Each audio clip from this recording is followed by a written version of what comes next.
ಓಂ Sairam. Hi friends, ಎಲ್ಲರೂ ಹೇಗಿದ್ದೀರಾ? ಇದು ಪೆಪ್ಪರ್ ಎಗ್ ಅಂತ ಹೇಳ್ಬಿಟ್ಟು ತುಂಬ ಚೆನ್ನಾಗಿರುತ್ತೆ. ನೋಡಿ, ಒಂದು ಸತಿ ಟ್ರೈ ಮಾಡಿ ನೋಡಿ. ಚಪಾತಿಗೆ, ದೋಸೆಗೆಲ್ಲ ತುಂಬ ಚೆನ್ನಾಗಿರುತ್ತೆ. ಸಾಸಿವೆ, ಕರಿಬೇವಿನ ಸೊಪ್ಪು, ಈರುಳ್ಳಿ ಎಲ್ಲ ಚೆನ್ನಾಗಿ ಫ್ರೈ ಆದಮೇಲೆ ಗ್ಲಾಸ್ ಬ್ರೌನ್ ಬರಬೇಕು ಈರುಳ್ಳಿ. ಆ ಥರ ಆದಮೇಲೆ ಚೆನ್ನಾಗಿ ಜಿಂಜರ್ ಗಾರ್ಲಿಕ್ ಪೇಸ್ಟ್ ಹಾಕಿ ಅದು ಚೆನ್ನಾಗಿ ಫ್ರೈ ಆದಮೇಲೆ ಮೆಣಸಿನ ಪುಡಿ, ಧನಿಯಾ ಪುಡಿ, ಅರಶಿನದ ಪುಡಿ, ಒಂಚೂರು ಗರಂ ಮಸಾಲ ಎಲ್ಲ ಹಾಕ್ಬಿಟ್ಟು ಚೆನ್ನಾಗಿ ಫ್ರೈ ಆಗಬೇಕು. ಒಂದೇ ಒಂದು ಟೊಮೆಟೊ ಹಣ್ಣು ಹಾಕ್ಬೋದು, ಯಾಕಂದರೆ ಒಂದು ಸ್ವಲ್ಪ ಗ್ರೇವಿ ಥರನೇ ಇರುತ್ತೆ, ಚೆನ್ನಾಗಿರುತ್ತೆ ಚಪಾತಿಗೆ.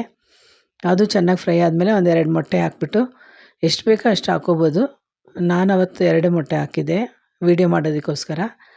ಅದು ಹಾಕ್ಬಿಟ್ಟು ಚೆನ್ನಾಗಿ ತಳ ಒಂದು ಸ್ವಲ್ಪ ಫ್ರೈಯಾಗಿ ಚೆನ್ನಾಗಾದಮೇಲೆ ಅದನ್ನು ತಿರುವಾಕಬೇಕು. ತಿರುವಾಕ್ಬಿಟ್ಟು ಕೊತ್ತಂಬರಿ ಸೊಪ್ಪು ಹಾಕಿ ಸುಮ್ಮನೆ ಹಾಗೆ ಇದು ಮಾಡಬಾರ್ದು, ಶೇಕ್ ಮಾಡಬಾರ್ದು, ಎಲ್ಲ ಒಡೆದೋಗುತ್ತೆ.